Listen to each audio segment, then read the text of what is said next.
interessar mais por aquilo que ele não abordou e sinalizou que é importante ser abordado, que são as dimensões políticas.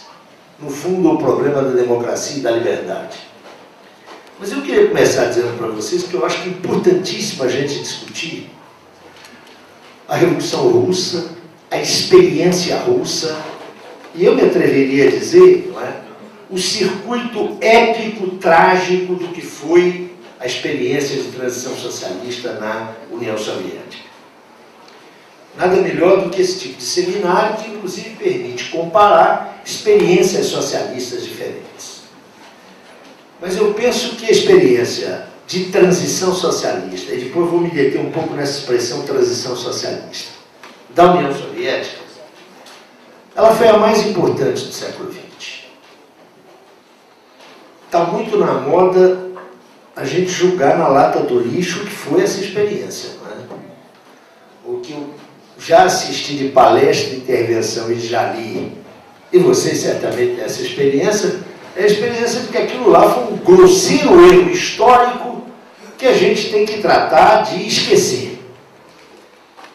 Eu não comungo desse tipo de posição. A experiência de transição socialista na União Soviética foi absolutamente importante para a nossa sobrevivência. O papel da União Soviética na derrota do nazifascismo. Quem vê filme dos Estados Unidos na Guerra do Vietnã se espanta, né? Porque no cinema eles ganham todas, só perderam na realidade, né? Está em curso o apagamento da memória e da faticidade histórica na luta contra o nazifascismo. Os norte-americanos tiveram a Guerra do Pacífico. A abertura da Segunda Frente foi uma conquista da União Soviética. A guerra só gira de sentido depois de fevereiro de 1943, com a Batalha de Stalingrado. Não é por acaso que Stalingrado foi cantado em verso por Carlos Drummond de Andrade. Ali, a história universal parou no momento em que a humanidade dava o passo para mergulhar na barbárie. Isso não pode ser esquecido. Mas não foi só aí, né? O papel da União Soviética nos processos de libertação nacional em África, Ásia e América Latina. Vai ser discutida aqui Cuba, não é? A experiência cubana. A experiência cubana seria impensável sem a União Soviética. Os processos de libertação na África, até na década de 70, seriam impensáveis sem a existência da União Soviética.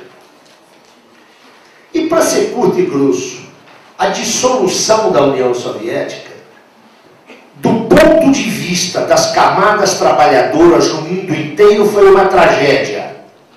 É preciso dizer isso com toda clareza. O mundo ficou pior com os trabalhadores, não ficou melhor. O estado de bem-estar social foi uma resposta ao perigo vermelho. Não é casual que a sua dissolução corra para e passo a dissolução da União Soviética. O belicismo que recrudesce nos anos 90 e está aí nos ameaçando a todos, inclusive na América Latina, é um dos resultados do hegemonismo absoluto do centro imperialista que é constituído pelos Estados Unidos, que decidem quem é terrorista, onde devem intervir e não dão contas a ninguém. Isso é resultado também do fim daquilo que se odiava, a Guerra Fria.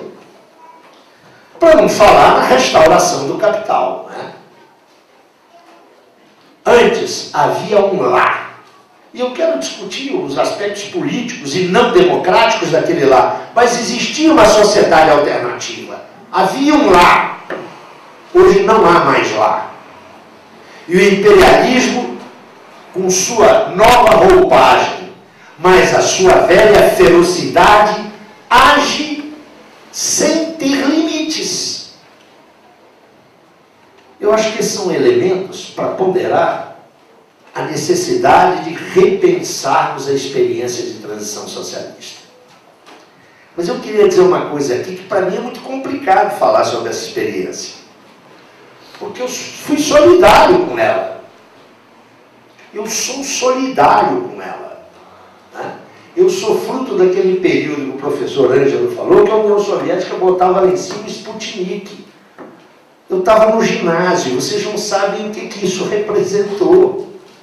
Depois a laica, foi só cachorro, foi macaco. Depois a laica. Era um momento em que você podia olhar um outro mundo.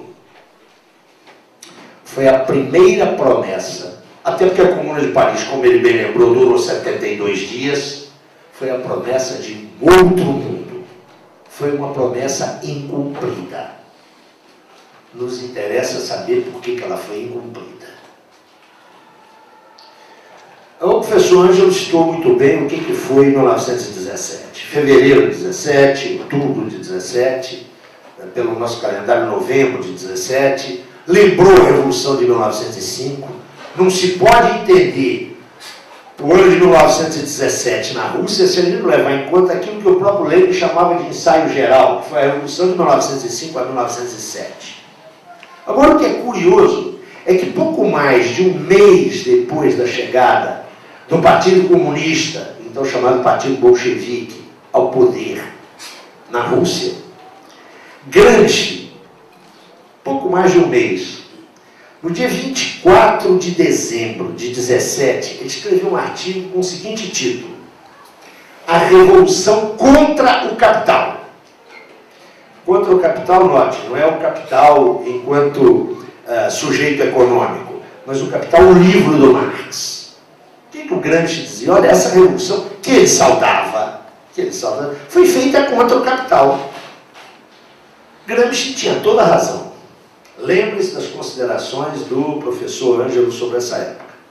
Qual que era a hipótese de Marx para pensar o período de transição que levaria a uma nova forma de sociedade, a sociedade comunista?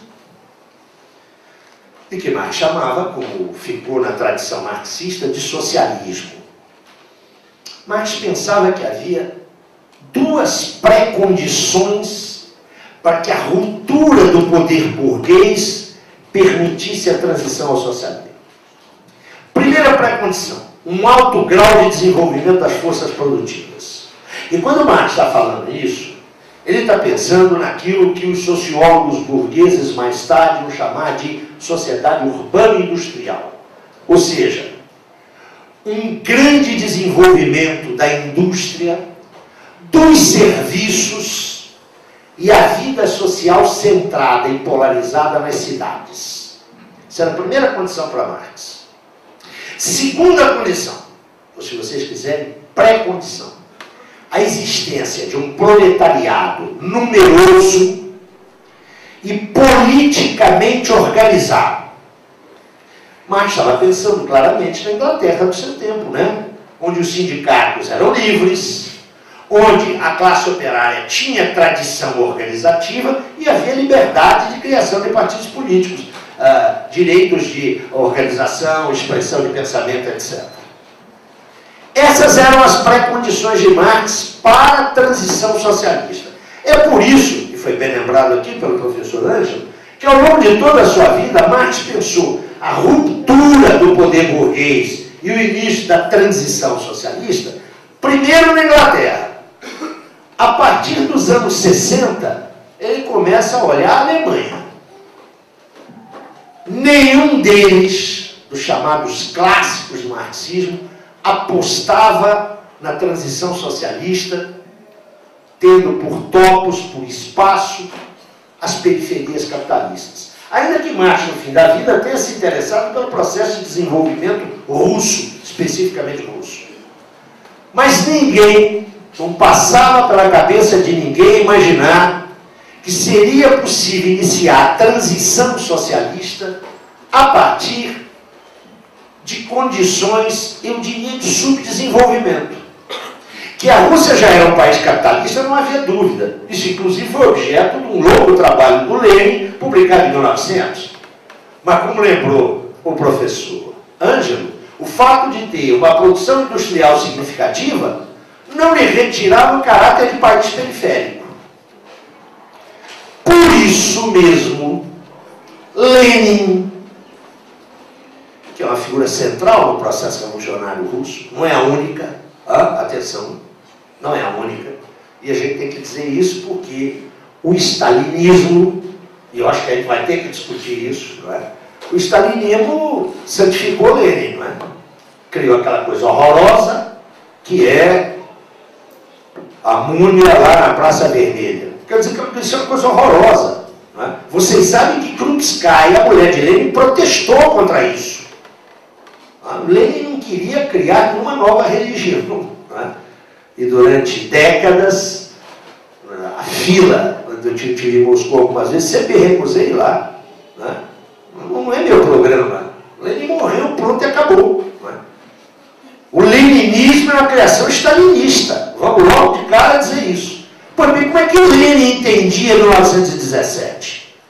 Lenin era claríssimo quanto a isso. Ele entendia 17 como ponto de quebra naquela corrente, o elo mais fraco da corrente imperialista. Mas ele entendia a Revolução Russa como ponto de união entre a Revolução Socialista no Ocidente, basicamente na Alemanha, e a Revolução Democrática no Oriente. Lenin não era um aventureiro. Se há um realpolitiker, era Lenin. Ele sabia o que estava fazendo, senhora. Nós aqui damos o primeiro passo. E com a nossa faísca, com a nossa isca, nós estimulamos a Revolução Democrática no Oriente e a Revolução Proletária na Europa Ocidental. E ele não ficou nas palavras e nos projetos. Enquanto ele esteve vivo, eu lhes recordo que ele morre em 1924, todo o peso da Terceira Internacional, chamada Internacional Comunista, foi na Revolução Alemã, que aborta em 1923. Por outro lado, ele deu todo o apoio à Revolução Democrática no Oriente. É só lembrar o apoio que ele deu aos jovens do exército turco, comandados por Kemal Atatürk. Então, para ele, o futuro da Revolução Russa dependia dessas duas variáveis. Porque, como Marx e Engels, e como a maioria dos seus companheiros, ele só entendia a Revolução como um processo mundial. Isso não quer dizer que ela explodisse sincronicamente no mundo inteiro, isso é uma tolice. Mas ele estava convencido que a possibilidade de sobrevivência da transição socialista num só país era uma possibilidade remotíssima. Em alguns textos dele, ele levanta essa possibilidade, mas ele a vê como extremamente remota. Não é por acaso, e vocês devem ler o Testamento de Lenin, o chamado Testamento de Lenin, né? Na verdade é a carta que ele dirige ao Congresso que vai se realizar depois da morte dele. É uma carta patética. Patética. Não é? É a carta da impotência.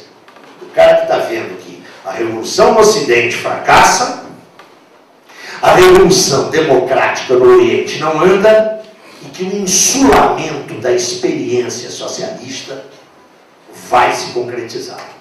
E, portanto, as alternativas são as mais complicadas possíveis.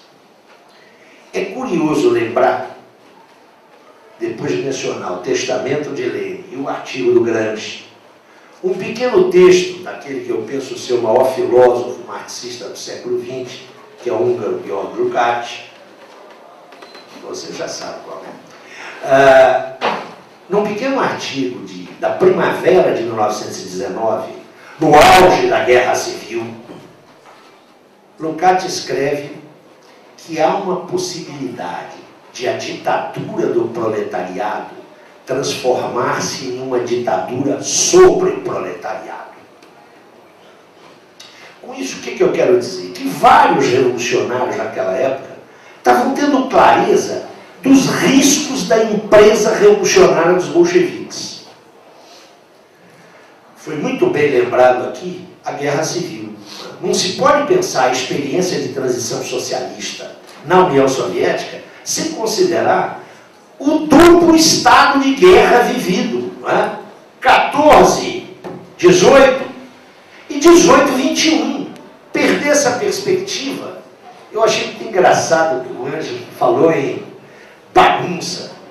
Pode parecer desagradável isso, mas era o que de fato foi vivido durante 3 anos.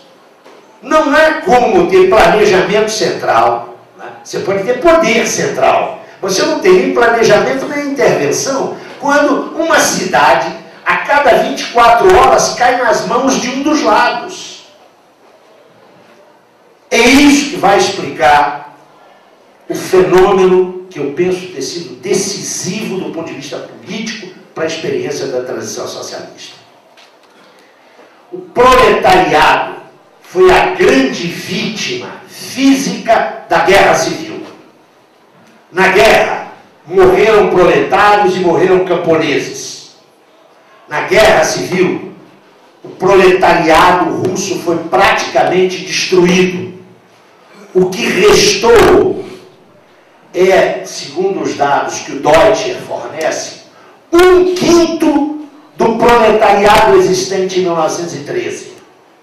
Esse é o corpo básico do Partido Bolchevique.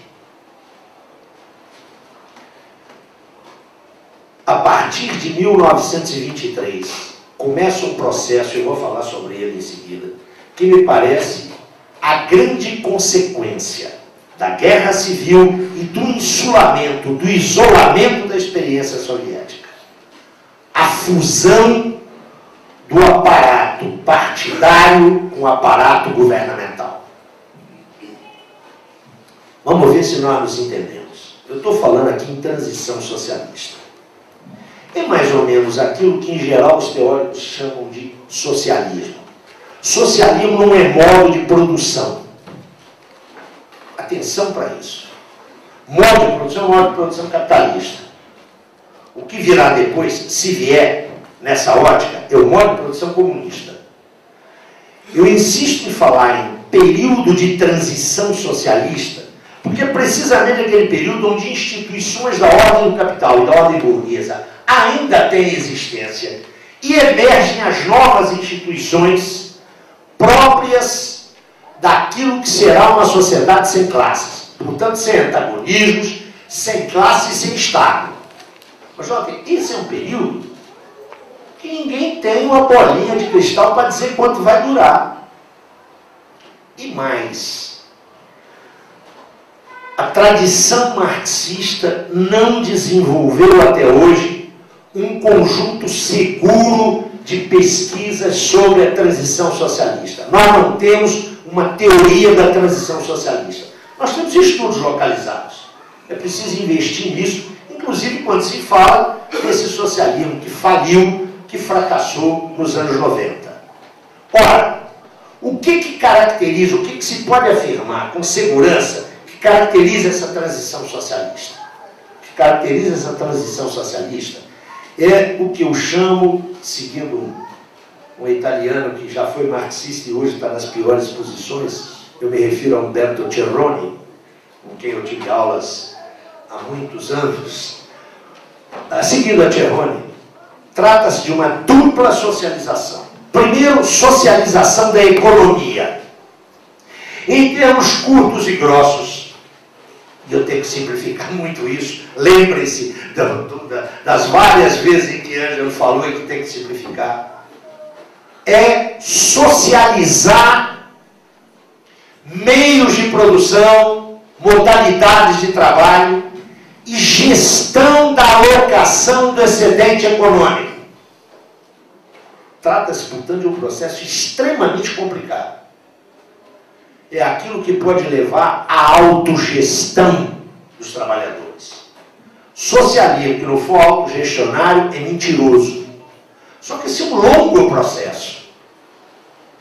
É de fato longo mesmo. Você tem que erradicar práticas que já estão incorporados.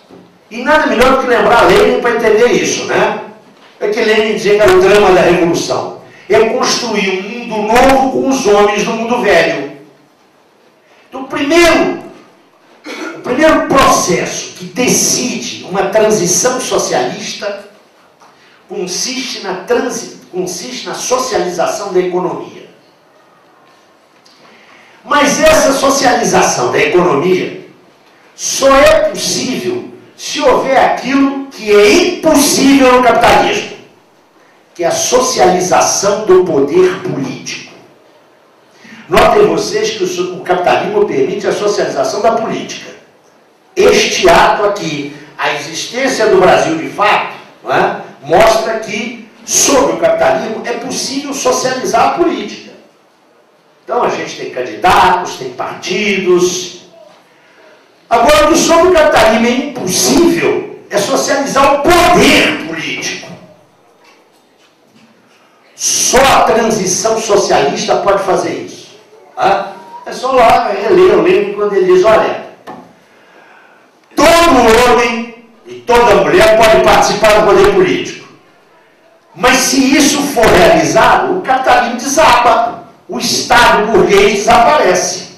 Então você tem que jogar na socialização da economia e na socialização da política. Porque ambas estão intimamente vinculadas. A socialização do poder político passa pelas etapas iniciais do processo de socialização da economia. E quando eu estou falando de socialização da economia, eu quero repetir, hein? É a autogestão. São os trabalhadores decidindo como produzir, quando produzir e de que modo produzir. Isso não exclui de forma alguma o planejamento central. O planejamento central tem que se articular a partir da base. Claro que há inúmeros problemas aí. É só ver a experiência, por exemplo, iugoslava, onde se implementou a autogestão e não se conseguiu articular adequadamente autogestão e planejamento central. Nada disso é fácil. Isso implica um enorme empenho, implica pesquisa teórica, projeção, prospecção e implica o conhecimento de fato das modalidades produtivas. Mas note, é a partir daí que se pode quebrar o monopólio do poder político da burguesia. Mas quando a socialização da economia atinge um patamar que pode ser verificado historicamente, e eu vou voltar a uma distinção do professor Ângelo, essa socialização da economia passa a depender diretamente da socialização da política. Veremos isso em seguida. O que eu quero dizer é que essa chave heurística, essa chave de análise, me parece fecunda para ajudar a compreender a grandeza, o limite e a crise da experiência social, de transição socialista na União Soviética. Para ser curto e grosso, eu direi que ela foi uma transição congelada. Chegou um momento em que a transição congelou. Esse congelamento tem a ver com o baixíssimo nível de tolerância política que se instaurou na União Soviética a partir de 1929. Eu acho que nenhum comunista, e eu falo aqui como comunista, né? Quero dizer que o que eu estou falando aqui é da minha inteira responsabilidade, né? Não acreditem isso ao meu partido.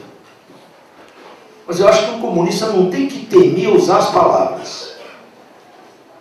Stalin instaurou um regime policial. Aquilo que Lukács já prevenia em 19, a ditadura do proletariado pode virar uma ditadura sobre o proletariado, se realiza na União Soviética nos anos 30. Há uma múltipla causalidade para isso, que também não dá para a gente discutir aqui. No debate podemos tratar disso, não é? A ameaça fascista, a agressão imperialista. Não nos esqueçamos que na guerra civil, aquela que foi lembrada pelo professor Ângelo, houve a intervenção de 14 potências. Não foram russos contra russos só. Foram os russos, os vermelhos, que defendiam a soberania do seu Estado. 14 patas imperialistas tentaram massacrar o poder soviético. O poder soviético esteve sempre sob ameaça. Não foi por acaso que Hitler sabia onde ele ia colocar o grosso das suas tropas. Houve uma intermessa entre 45 e 47. O legado das lideranças nazistas foi transferido a Truman. Não nos esqueçamos que a provocação contra a União Soviética seguiu sempre. É só pensar na Guerra da Coreia em 1950, que tinha ali a China como objeto imediato, mas também a União Soviética. Tudo isso concorreu, esse isolamento concorreu para quê? Para que um velho despotismo pré-bolchevique se afirmasse na direção política da União Soviética. Não é uma mera coincidência, nem um ato de cinismo que em 1936, quando sai a nova Constituição Soviética, garantindo que todo mundo tem direito a tudo, começam os grandes expurgos de Moscou. Aqui foram farsas judiciárias, mediante as quais Stalin liquidou a velha guarda bolchevique. Quero lembrar para vocês que ao tempo de Lenin, instaurando a ditadura do proletariado, no meio da guerra civil, não houve uma única execução política no Partido Comunista. Uma única. Entre 36 e 39, Stalin liquida a velha guarda bolchevique. O mencionado Bukharin aqui, não é? Que depois foi reabilitado. Bela sorte, né? Ser reabilitado 30 anos depois de morto. Agora, o Stalin não fez isso, companheiro, só com o Partido Russo, não. Isso vai explicar outros conflitos que vão surgir nos anos 60, 70 e 80. Ele mandou matar 70% da direção do partido polonês, que estava exilado em Moscou. E a razia dele não foi só no Partido Russo. Isso tem que ser dito às claras. Não sei por que a gente tem que esconder isso.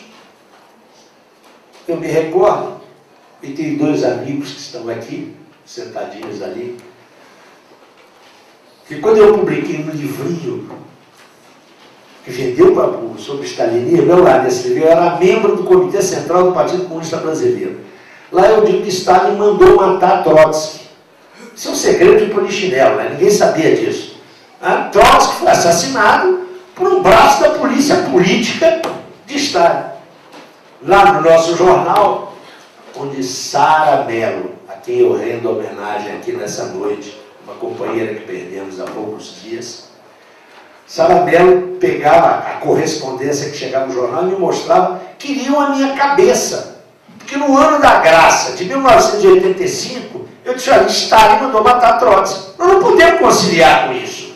Nós temos que dizer a verdade. Eu comecei a minha fala falando na saga épico-trágica da Revolução Russa. Tem tudo de épico, mas também tem tudo de trágico. Onde é que esse trágico vai se refletir? Na infeliz ideia que não se encontra em Marx, que foi uma contingência da Revolução Russa, atenção, uma contingência, e que depois foi universalizada como padrão e parâmetro, a fusão do partido único com o Estado. Na Rússia soviética isso se explica, porque todos os partidos se passaram para a contra-revolução, só ficou o partido bolchevique. E mais, a destruição do proletariado levou a que as expressões do proletariado se identificassem com o Estado soviético. Isso foi uma particularidade, uma peculiaridade da Revolução Bolchevique, dado o seu insulamento. Isso virou, com Stalin, peça de dogma. Só pode ter um partido. E mais, esse partido comanda o Estado. Eu vou ser muito curto. Quanto tempo eu tenho? Me diz aí, porque ainda tem. Ó. Só para vocês terem a implicação do que é essa fusão. O sujeito entra no partido voluntariamente. Ninguém é obrigado a entrar no partido. Então, uma resolução do partido é imperativa para o membro do partido. Agora, ninguém escolhe sob qual estado nasce. Se eu faço a fusão de partido com estado, aquilo que é imperativo para o militante do partido passa a ser imperativo para o cidadão do estado. E se você estudou lá, você deve se lembrar, como você já estudou nos anos 80, mas sábado comunista para ajudar o Vietnã. O cidadão que não era do partido, atenção, o cidadão que não era do partido, o partido era 10% da população, era obrigado a trabalhar para o Vietnã. O cara do partido sabia que estava fazendo isso, mas não o homem comum. Vocês podem imaginar o nível de conflitualidade na vida cotidiana que isso gera? Mas isso gera algo pior.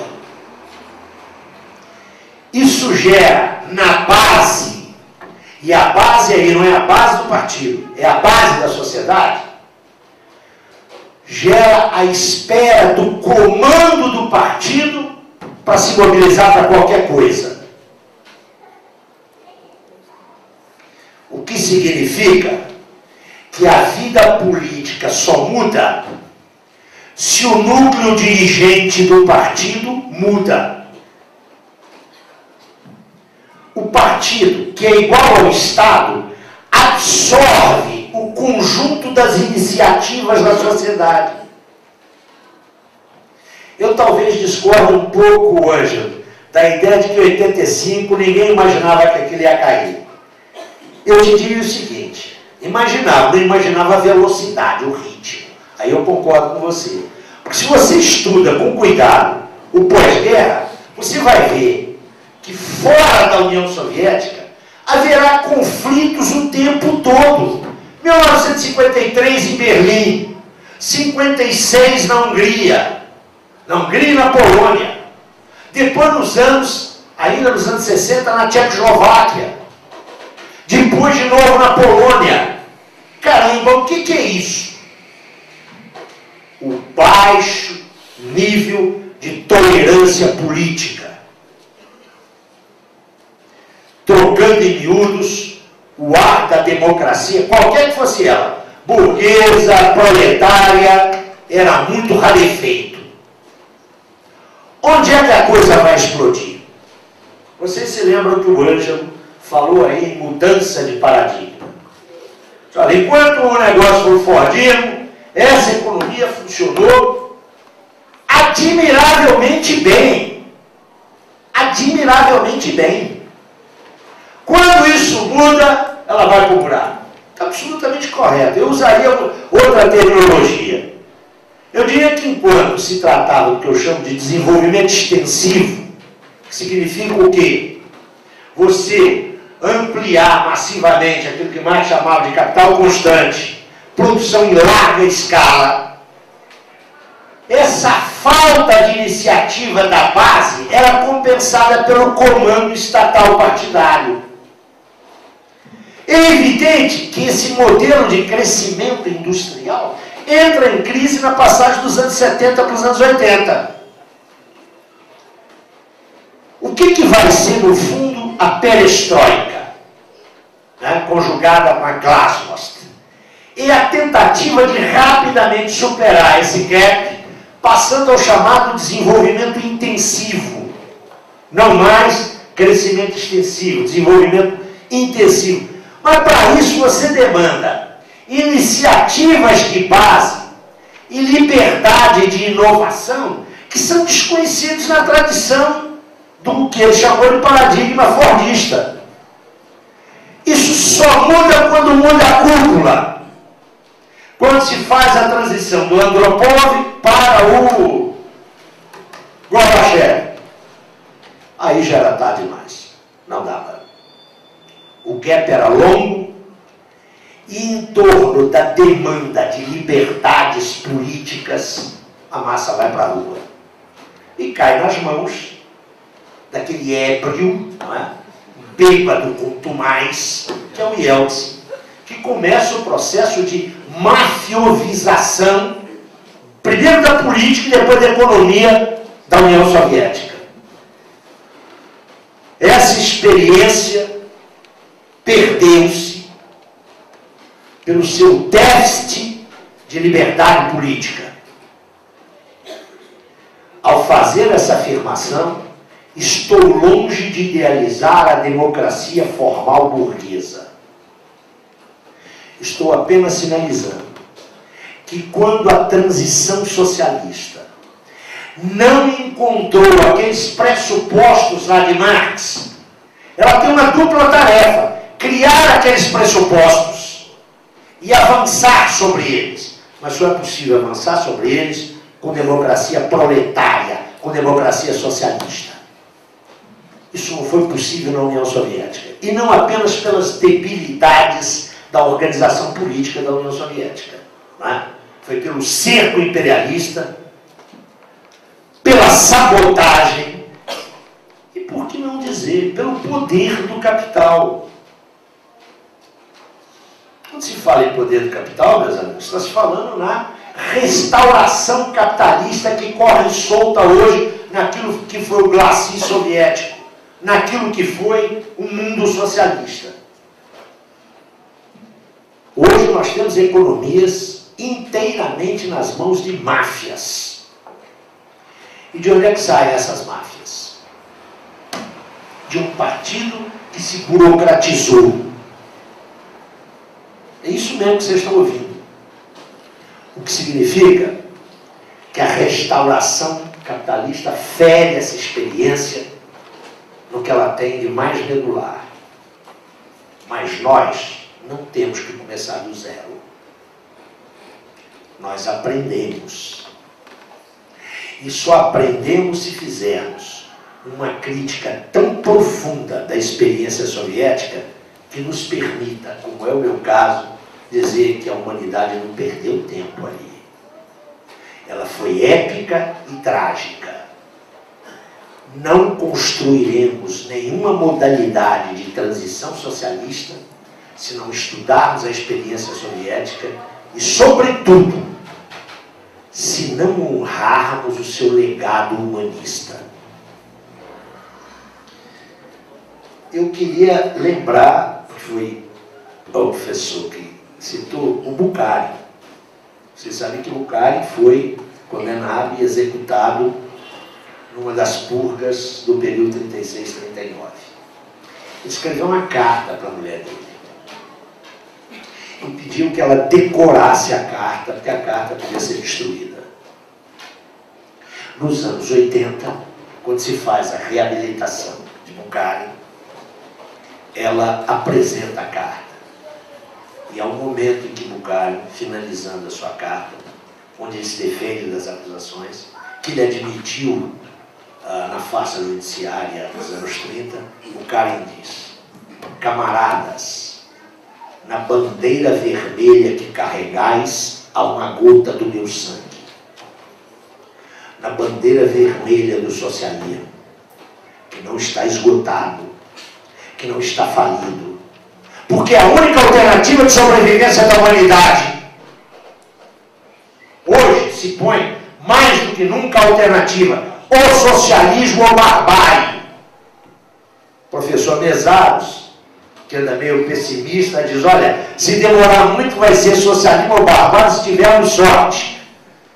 Mas, pois bem, nessa hora, onde é atual a alternativa, porque o capitalismo esgotou todas as suas potencialidades civilizatórias, nesse momento, aquela bandeira vermelha, que é a bandeira do socialismo, traz as gotas de sangue de milhões de homens e mulheres que lutaram por um mundo melhor.